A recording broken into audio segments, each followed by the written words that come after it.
Welcome to the Tough Fish Show. I am so excited to bring to you Emma G. Rose. Emma, thank you so much for being on the show. Thanks for having me. I am so glad you're here, Emma, and I would love for you to start with how'd you get into writing? I have wanted to be a writer since I realized that books were written by people and not by magic. And I mean, they're a little magic, right? But mostly by people. And so I was probably 10 or 11 the first time it occurred to me that what I was seeing authors do was something that I could potentially do. And I was copying poems from one book into a notebook and sort of like collecting these things, which I think is a very early sign that you want to be a writer when you start like writing down other people's stuff and sort of collecting it into these notebooks. And I knew I wanted to do that, but was also given this sort of realistic lens of you can't make money as a writer, which, spoiler alert, is false. But it is difficult to make money as primarily a novelist. And so I was encouraged to do some other things so that I could, in fact, make money and have a business and a career. And so I went to journalism school. And I went to the University of Maine, studied journalism, interned at the local paper here. And by local, I mean about 3/4 of the state is covered by this paper. It's a big state with a small population. So I worked at the paper and I really thought I was going to be a journalist. I had these visions of being like Nellie Bly. Do you know who Nellie Bly is? Yes. Yeah, okay. My undergrad's in journalism too. Oh, yeah. Okay. So for those who might not know, Nellie Bly was a reporter, a woman reporting at a time when women weren't really allowed to do cool stories. And Nellie Bly got herself committed to a mental institution to report on what it was like inside, imprisoned in a women's prison to report on what it was like inside. She traveled around the world in 80 days, like the Jules Verne novel, because she could and because she wanted to see whether it was possible. So she did all kinds of really cool stuff. And I thought I was going to be just like her. And I was like, okay. And then I ended up on the bank of a river on Christmas Eve, waiting for rescue divers to pull a body out of the water. Wow. I was there as a journalist. I was there to report on this tragedy that had happened. And one man had gotten to shore who was in the canoe and the other man hadn't. And they'd been out on Christmas Eve. So it was very cold here in Maine. There was ice on the water. There were a lot of things going on there. But I remember standing on the riverbank and thinking, oh, I don't want to do this. I don't want this to be how I'm in the world, what I'm doing every day. And had a little crisis of faith and confidence in what was I going to do next and how was I going to use the only thing I really felt like I knew how to do, which was to write and tell stories. How was I going to use that to be a functional adult in society? And I probably wouldn't have figured it out as quickly as I did, except that one, it was the only skill I felt like I really had a grasp on at 20 years old. And two, the year I graduated, my cousin Nicholas died by suicide. I'm sorry. Thank you. It's been 14 years now, and his birthday actually just passed. But it was a life-changing event. It was kind of it's part of my origin story. Is like, how did I get here? Is that this happened in our family, to our family, to me, and I did not know how to deal with it. To complicate this big feeling, I was also living on the other side of the planet because after I graduated, I moved to Japan. Wow. And lived there for 2 years. Yeah. So I am on the other side of the planet. I am grieving someone who's younger than me, who was about to graduate from high school, who was like, very much on the cusp of a future. The last person you would think would be the person to leave, right? And I started writing because, again, it was all I knew how to do. And I started writing a book. Originally, I wrote it just for me, but it sort of ballooned into something else. And that's how I started writing. And what I'm hearing out of this is sometimes when you have an event that is a distinctive before and after, there is something very cathartic about writing to help you move through that moment and then the after, because when you're writing, it allows you a space to get things out of your head and put them down on paper. And it's not meant for everyone else. And if it becomes something you share with other people, those very first pages probably aren't those things you're sharing.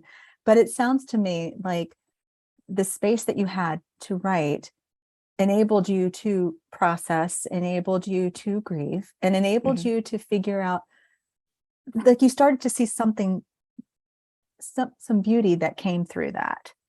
And so would you Absolutely. talk a little bit about that? Would you talk a little bit about how that writing started to transform a little bit, where you started to feel like maybe I can do something with this?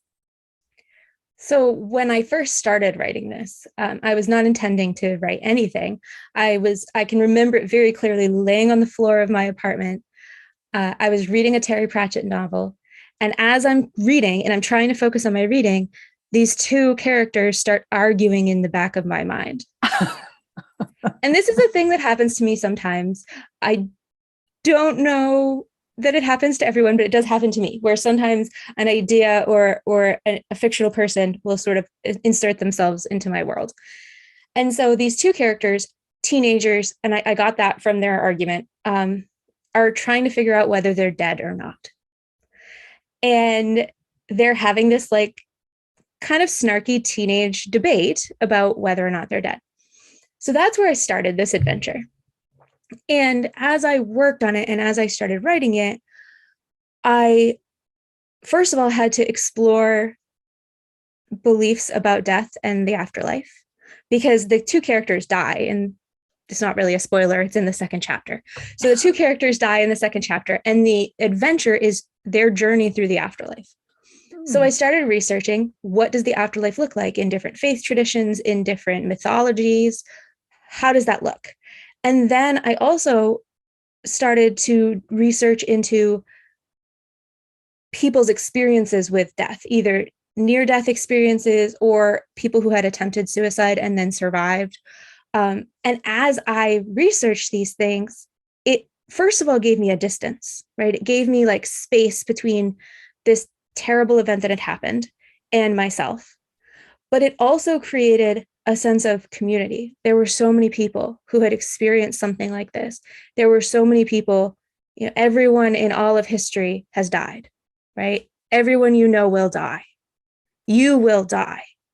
Mhm. And that realization can be comforting if you allow it to be, and if you allow it to sort of invite you into the human community.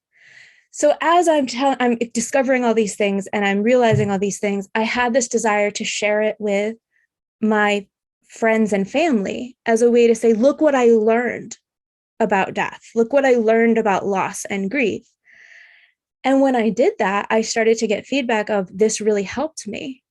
I felt better after reading this. Even I was very nervous at first to share it with my uncle, the father of my cousin who died. And I gave him a preface of, here's what it is. And, I hope this is okay. And I really want your approval before I do anything with it, but will you read this?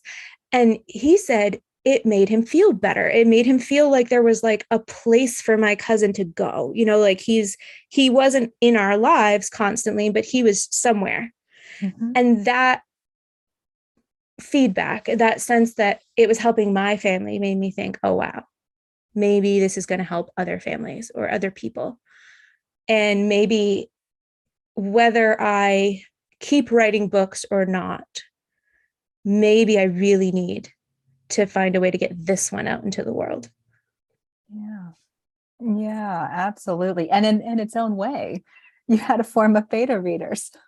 Yeah. Like you had your form of, and the concept of just writing a piece and having someone else who might be a reader who would appreciate it. So that the idea of what a beta reader is, how you work with them, you kind of did that probably without even realizing that was the case. It just felt like a natural extension of what you were doing. So you were following like little nudges. It sounds like this little nudge came and you followed it, and then this little nudge came and you followed it, and it was almost kind of, what I'm almost hearing is like someone like taking a hand with grief and walking through a process. And it's like, I'll hold your hand and I'll kind of walk this through with you. And that's really cool because it sounds like your book was offering that hand to the next person who read your book. Yes. Yes. And that's the hope, that by framing this in a fantasy, right? By making there be sort of magical elements, by personifying death as a guy with a clipboard and a polo shirt, by having an afterlife with payphones and factories and libraries, a library, I created a space that felt like a safer way to engage with scary ideas. Yeah. And I think that's one of the beautiful things that fantasy can do, that all writing can do, but that fantasy in particular is really good at, is taking an idea that's difficult, that's challenging, that's scary, and maybe pulling its teeth a little bit and saying, okay, I'll give you just one little bit of this at a time. And you don't have to make the immediate connection that this could be me, this could be my cousin, this could be my brother. You can go right to, okay, this is a story and it's safe. Mm-hmm. Stories are not safe. That's the secret, but they feel safe at first. But one of the things that as I was listening to you, the thing that was coming to me is a technique, a term that we're using in the writing space of world building. So what I was hearing, I love how death is personified with a polo shirt and a clipboard. That's hysterical to me. Kind of like, I have numbers here, people, kind of a thing. But on top of it, that you created a world. So would you talk a little bit about the world and how you created it? Because when you're thinking about world building, you're thinking about there's systems that you need to kind of put in place, like physical things that they're bumping up against, that they have their own world. It's not just that they can go do whatever they want, because whatever they do has to have some kind of consequence. It's just a consequence in their world. So how did you go about world building in this space you created? Without realizing it, I actually made myself a really safe sandbox, because I started to, first of all, did a ton of research into what does the afterlife look like in different cultures, different mythologies, whatever. So I could pull those things. And so I had like these archetypal ideas. So the river Styx appears, but the river Styx is an art installation and it sort of looks like a giant slip and slide. And there's a boat on wheels so I took ideas that you would recognize, and then I sort of broke them or twisted them. I think that's a really great world building technique. But when you look at the wider framework, in the afterlife, you cannot feel pain, which means you can do something like jump off a 4-story building and not get hurt. You can scare the people around you, but you won't get hurt. In the afterlife, they don't breathe. Those automatic processes aren't happening. So those are things that by adding them in, it allowed me to play with, what does it mean to be alive? What does it mean to breathe? And would you miss that if you stopped doing it? And then I also created this idea that I needed them to be able to get from point A, which was essentially a doctor's office, to point Z, which was this city that I needed them to get to. And so I created this sort of idea of a force, like there was this sort of instinct that was pulling them. The same way that you have an instinct that pulls you toward growth, right? As a human being, you have no choice but to grow in some way, whether you like it or not. And so they were being pulled by this. But what does that mean? That means they can't go backwards. It means that if they go off the path, something bad could happen, right? So I had to like create the ideas, but then once I'd created the idea or created the structure, I had to work within it. And sometimes really interesting things would happen if you created the structure and then asked, okay, then what? So everything that's in the afterlife is a few years behind in technology, which is why they have payphones, even though back home they'd have a cell phone, right? Most of the things that are in the afterlife are things that have, quote, died. So they're things that have been lost, things that have been damaged, things that have been, landfilled. can end up in the afterlife in different places. And so I had to make spaces for those things to exist without having the afterlife be a giant trash dump, because I didn't really like that motif. So there's a factory that only manufactures old things. And because there's a factory that only manufactures old things, and this is super weird, there's a professor who's trying to figure out, why does the factory only manufacture old things? He's like doing expeditions and trying to research this in the absence of a research structure of having, peer-reviewed papers and other people's work to work off of. He's trying to figure this out. And in trying to figure this out, he's interacting with the main characters in a way that's different from somebody who might just be wandering around to see what's going on. So the world building was really create an idea right here, and then figure out what the consequences of that idea over here might be. And I am a pantser, so I make it up as I go along, especially with this book, where I had no idea.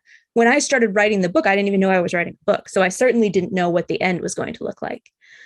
So a lot of it was my discovery of, okay, if I establish that this is true, then what does that mean 4 chapters later when they end up in this situation? And yeah, so world building at its best, I think, is just, here's an idea. What if? Then what? What does this mean to someone? And how might different people interact with this idea? So I love that you have a character in there who's basically questioning the world that he's in. Of this, I'm the professor, I'm doing this research, and it almost sounds like he's in disbelief of where he is. So he's going to figure out why he's there, what's going on, and questioning the main characters like, well, don't you see how this is weird too? You need to be helping me through this. And they're like, what are you talking about, dude? There's nobody else who's questioning this but you. What is the deal? So it sounds like this character, this professor, became an interesting and very integral character. He became a very important character, it sounds like, to help your main characters move as well. Well, in reality, everyone they met was someone important. And that was the beauty also of the afterlife, is that there aren't a lot of extra people around. You sort of only interact with the people that you need to interact with, because everyone has their own path in the afterlife. So my 2 main characters, Jack and Anna, are traveling together because they died together. But most people travel the afterlife on their own, and there are sort of gathering points. So there is this gathering point where they meet the professor, but they also meet a character who is my cousin, Nick. And we get to see him work through those feelings of, I did this. I died by suicide. Oh, wow, that was not the choice I would have made now, right? And it was this, I was allowed to explore that. They later on, without giving too many spoilers, they meet a group of people who are 100% in denial. We are not in the afterlife. This is just another test. This is just, a new way of living, and we still have to follow all the old rules, to the point that they teach themselves to consciously breathe, even though they don't need to. And so it's really just, it was an opportunity to just play with all of these ideas and these conceptions of what the afterlife might look like. And then there also is some jump back to real life, to the people they left behind, because I felt like that was a really important part, that the dead may not be able to interact with you, but you remember them. And so we jump back to Anna's brother and Jack's sister and experience what they're experiencing. And their parts of the story are really sad and challenging and hard, but I didn't have to stay there for very long, right? If I had just written a book about grief, which I did later, it can be very heavy. But being able to jump back to this fantasy world, that even though they were dead, they were still in this fantasy world. So it was like a little bit easier. Later on, I went and I wrote Ella's story, Jack's little sister. And so I dealt with her grief many years later. She's 11 years older. She's reaching the same age as her brother was when he died. And that's a really challenging time for a lot of people. If somebody died and they were older than you, when you hit that surpassing them point, it's very hard. And so Ella is in that moment of her life where she's starting to surpass what her brother achieved. And it's very scary and it's very strange. And so that ended up being a whole other fantasy story that also, interestingly, helped me deal with my long-term grief in a way I didn't really anticipate. That sounds like I mean, I really love how you are showing how writing, how storytelling can be. I mean, this still feels cathartic just listening to you talk about it, listening to these characters, the way it processes. I mean, just the whole, really what I hear you that you did for yourself was you gave yourself permission to write, to see what came through, to follow your curiosity, to unpack when you needed to work through some scenes, maybe more so than other scenes. And you gave yourself permission to say, okay, this might be a little bit harder to write today. So I'm going to do the best I can for the time I can. And then the next time I pick it up, I'll pick up another part, or I'll switch to the next part. I make sure I end in a fun space. I'll start with this. And I still make sure when I wrap up my writing for the day, I work still on the fantasy side, because that still brings the joy. So it feels, lighter as I'm leaving this space, so I can come back into it again when I need to. So those are some of the things I'm picking up on that you were really doing, was giving yourself permission. And sometimes we need to do that with regardless of whatever it is we're writing, because it can feel pretty scary when you're putting it to paper. And then you're judging it. You're judging, is this good? You're judging, is this okay? And oh my gosh, you're going to share it with other people. And will they judge this too? And you have to give yourself permission to feel like it's okay and work through whatever that is as you're going.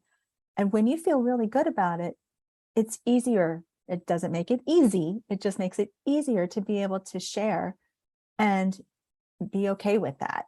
So, I mean, when you were working through, so the first book, we're working through that, it brings about a second book. All the while it's helping you process, it's helping your healing journey, really. And so how did you feel like, how did you know when you wanted to put certain elements in of your own healing, being responsible about the whole process while honoring the space of the book, and honoring your own space, just to make like striking that balance?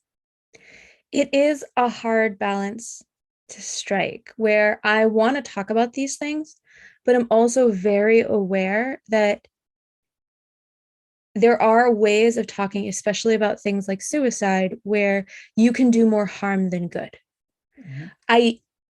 When I was in journalism school, we learned about the idea that suicide was contagious, which was a concept that came up in journalism, where they basically said we can't write about it at all because people will copycat. And what was uncovered from that is that that's not really true. It's the way you talk about it. So when you glamorize this act, as there's at least one book in the market right now that's pointed to as like, oh, you should read this as a teen because it's about suicide and mental health. And I'm like, no, it's not. It's about glamorizing this very final choice. I wouldn't recommend it. But there are ways to talk about it that are exploring the idea, exploring the feelings, while still leaving space for hope, while saying, you are in a very, very dark place right now, but there is a way out. And sometimes that way out is personified as a character. Sometimes it's a conversation or an interaction that changes the way somebody thinks. And those I'm trying to share through my writing tools that people can use to help themselves experience these feelings and to work through them. So in assembling Ella starts out very closed off. She believes that no one cares about what happened to her as much as she does, which is sort of true. No one can possibly care as much as you do, right? About your own experience. But she's also unwilling to give anyone the chance to dig in and help her or get to know what the experience really is. But she's using art. So she's building assembly sculptures. That's sculptures made out of bits and pieces of other things, mostly of broken toys. She's building these assembly sculptures as a mode of self-expression, as a way to say, this is what I believe about the world. Artistic expression is a really, really great way to get through all of your feelings, grief, joy, anything you're feeling. any sort of expression can help you do that, because it allows you that space, just like writing, to say, hey, there's room between me and this feeling. There's an interpretation I can take here. And so Ella does that, and she uses that art, and eventually it becomes the entry point to allow other people in, right? There is a fantasy element. This fantasy character is trying to help her. More than anything, he becomes a foil because he's not really helping. He just thinks he is. But he's trying really hard and just not understanding humans. And together they sort of solve this problem, which is, I am unwilling to fully experience my grief. I think I'm experiencing it because I'm obsessing over it, but I'm not experiencing it because I'm not working through it. So whenever I'm writing about grief, loss, or any level of mental or physical health challenge, I'm constantly trying to get my characters to the point where they get help from somebody who can help them. Sometimes that's a mythical creature, yes, or a god in my mythology world that's being built here. But most of the time, it's a parent, a teacher, a professional. It's a friend who's been there, or maybe a friend who hasn't, but can just give them perspective. So my message is always, you are not alone in this. And your pain comes from the idea that you're alone in this. So you can be hurting, you can be grieving, you can be suffering, and all of those things have been felt before. All of those experiences, everybody knows somebody who's died. And if you don't, you just haven't lived long enough. So I'm always trying to pay attention to how I talk about these things, pay attention to the latest research on how do we have these conversations, on the latest research of what works to help people work through grief. You know, there are things that 20 years ago they would have told you to do that today are like, oh, maybe we shouldn't do that, right? And there are things that are latest research things right now that I'm like, I don't know how I feel about that, so I can't in good conscience say, oh, you should do this. So it is a balance to try to talk about all of this in a way that brings hope. But the magic of that is that if I have to find the hope for someone else, I have to find the hope for my reader, I have to find it for myself first. I can't share with you something I don't already know. So writing Ella, dealing with that long-term grief, that long-term effect of grief, forced me to find the hope, to find the way forward. Otherwise, I couldn't have finished the book. Mm-hmm. Yeah, that is powerful. That is so, so powerful, because you're right that you took your character, she had to go on a journey. She had a transformation in it. And really, this also helped you in your own process. But in doing so, like you said, it helps your reader. And that to me is such a beautiful gift, that when your reader picks up that story and says, I thank you, or I feel like you get me, or this book has caused me to want to talk to someone. I just read this and I need to talk about what I read, because that is like a continuation of that book. And it's like the reader started it, or the author started it rather, but the reader's continuing it in another way. And you don't ever know if that book got forward, hey, you want to read this, and gives it to somebody else, because that ripple effect always happens. Yeah. You just don't always know that it's happened. And so to trust that your work, that what you have created is serving someone else in a way, I think that that's the magic of continuing to write and continuing to share your work, because you are making a positive difference. And I have to tell you, this is like amazing, Emma. How can people connect with you? Where can they connect with you? Where can they get your books? You are amazing. Thank you. Well, first of all, I do speak at schools.